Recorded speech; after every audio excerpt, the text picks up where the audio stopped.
Welcome to Garden Wise Adventures. My name is Malie, and today I'm going to show you the last bit of stuff that I planted, and then I'm going to take you along with me while I plant up my squash and some special melons in ground today, and I'll kind of show you how I did all my planting.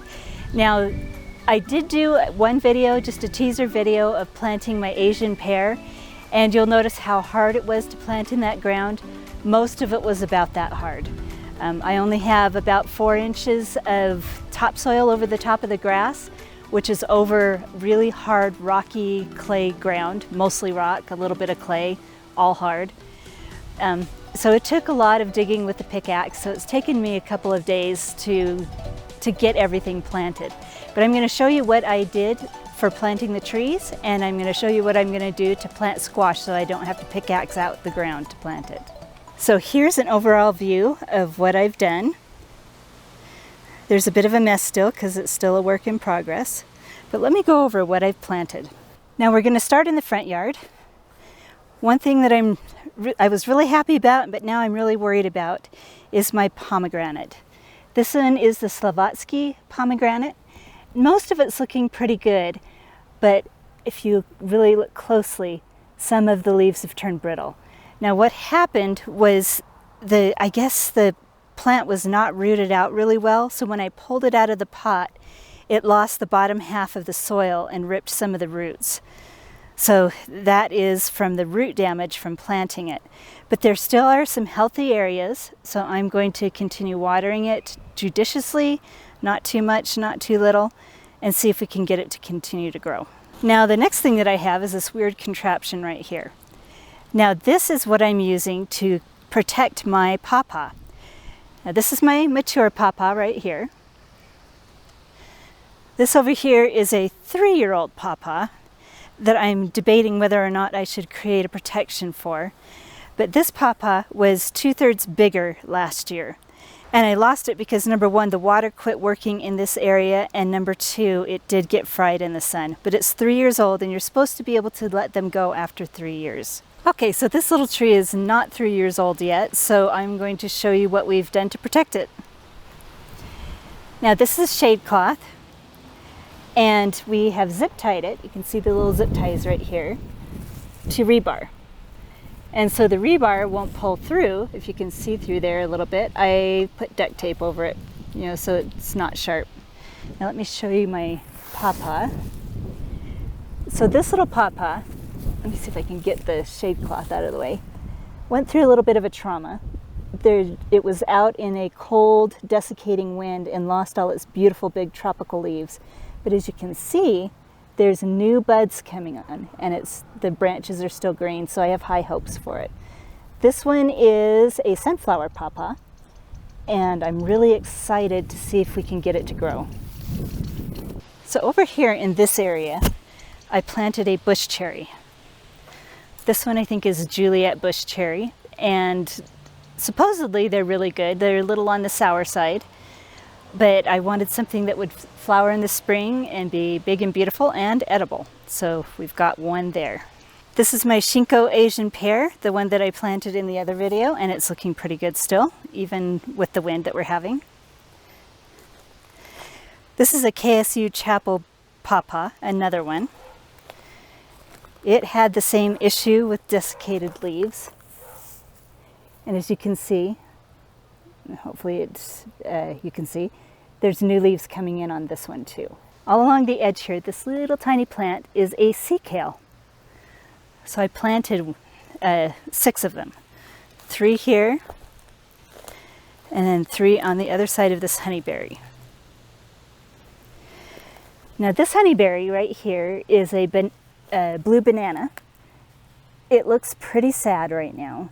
I am hoping it pulls out of it, but underneath the dark bark is a very green cambium layer, so I think it's going to be okay. I read on the website that after they fruit, or after they flower, especially if they're under stress, they will lose all their leaves. Well, this one did lose all its leaves, but it also said that they will flush back out in August, so that's what I'm hoping happens.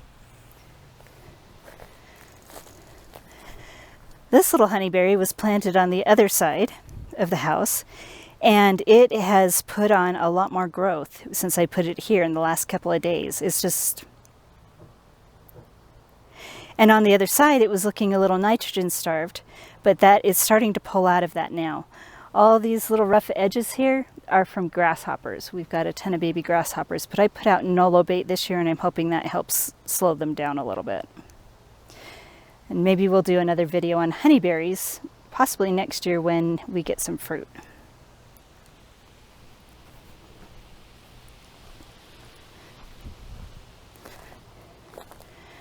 Over here I have an improved Celeste fig that's looking pretty good.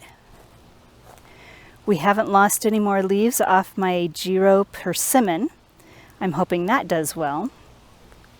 In this blank area, I'm hoping to get a Nikita's Gift. I've ordered Nikita's Gift twice, and both times they've arrived dead. So we're still waiting for our Nikita's Gift. But we also have another fig right here. This is another Chicago Hardy that I inherited from a friend. It was a cutting she did. And this one looks a lot better. This is another pomegranate.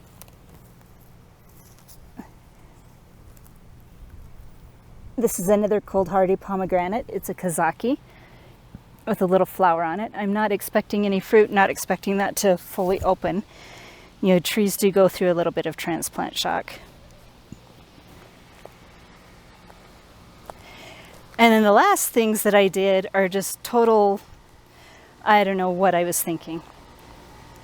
These are cold hardy bananas, Musa Valentina.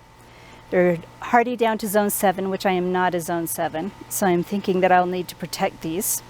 And it took me a long time to think about where to plant them, because you have to really heavily mulch them over the winter to get them to survive. Plus, you know, with their big tropical leaves, a ton of wind is not going to be good for them. And if it works, they will get huge. They will get probably as tall as my deck. So I decided to plant them here. This way, when they get larger, the leaves, you know, can get blocked from the wind a little bit by the deck, and I can build, you know, protection up off the deck. So I have 2 of them. There's my other Musa Valentina. So this is what I've planted this year, and now we're going to go and we're going to plant my new seedlings that I just went and got. We've got some squash. Let's take you over where we're going to plant the squash and show you what we've got. So this is the area where I'm going to be planting my squash and a melon called a topaz melon. Now I had to think about how to do this. This area may end up being a greenhouse, chicken coop, something or other next year. I'm not sure yet. But I thought for sure I could plant squash here this year. Now there's only 4 inches of topsoil underneath a ton of mulch. You cannot plant directly into mulch because there's no nitrogen in it and the plants just won't grow. And I didn't want to dig through the turf grass and everything, so what I did is I took bags of mushroom compost and raised bed mix and built up the soil a little bit so I don't have to dig into the turf grass that's dying underneath all this mulch. So hopefully that works. Now I did mix in a lot of fertilizer, and I'm going to put in some more nitrogen because some of the wood chips did get mixed in just a little bit, and that will starve the soil of nitrogen. So first 2 things that I have. So I'm going to try some artichokes over here. Sorry for the paper towel. I've been sweating a lot. There's 2 artichokes. We've got 1, 2 crookneck squashes. And then we've got some acorn squashes, 2 acorn squashes, and 2 butternut squashes. Now before we plant the topaz squash, I wanted to tell you a little bit about why I chose this variety. It's a variety that probably very few people have, but on Facebook some gentleman announced that he had seeds of the topaz squash. Now I live in Utah, and Topaz Mountain had a Japanese internment camp, and these seeds are handed down from the people who grew the melons at that Japanese internment camp. You're like, well, why do you care about that? Well, my kid's father, my ex-husband, is his grandparents immigrated from Japan to Utah and lived in Delta. Now Delta is right by Topaz Mountain. Well, maybe not right by it, but it's not that far away. And they were very blessed and did not have to be sent to the internment camp. Now that doesn't mean that their life was easy during World War II, with all the things that were going on then. They had a lot of different difficulties, but they were there, and so I felt that it would be in their honor to be able to plant these seeds, and in my for my kids. Now I did share some seeds with my mother-in-law, ex-husband's mother. I still consider her my mother-in-law.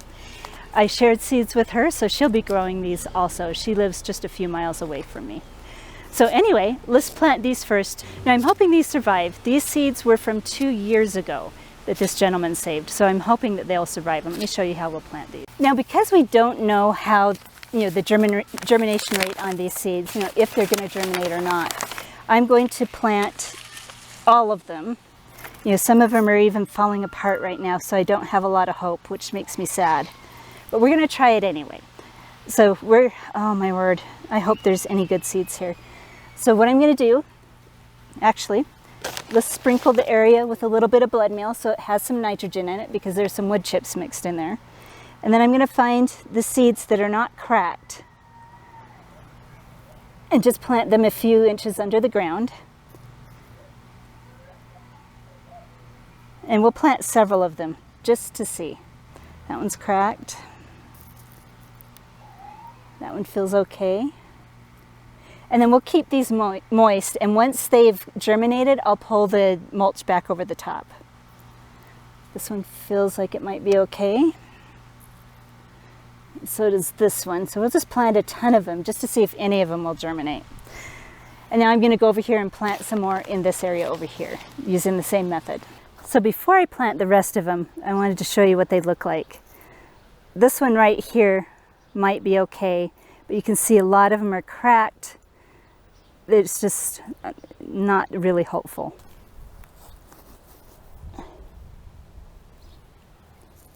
Now, if I can get any of these to survive, I will be happy. I planted probably about 10 in each hole.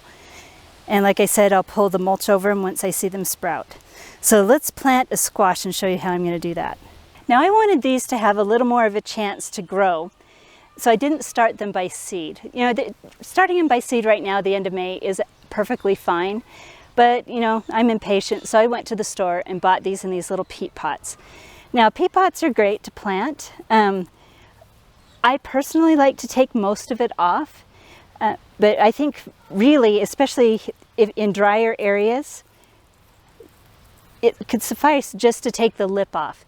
The lip sometimes will not decompose and will impede water flow. So I will take off a little bit more. I don't want to ruin the roots, so I'm not going to take off too much. So that's what it looks like. Just going to dig a little hole here.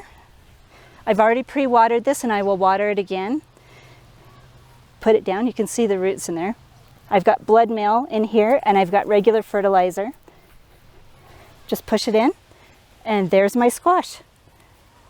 This one's an acorn squash, so I will put my tag there so I know which one it is. Let's get the rest of them planted.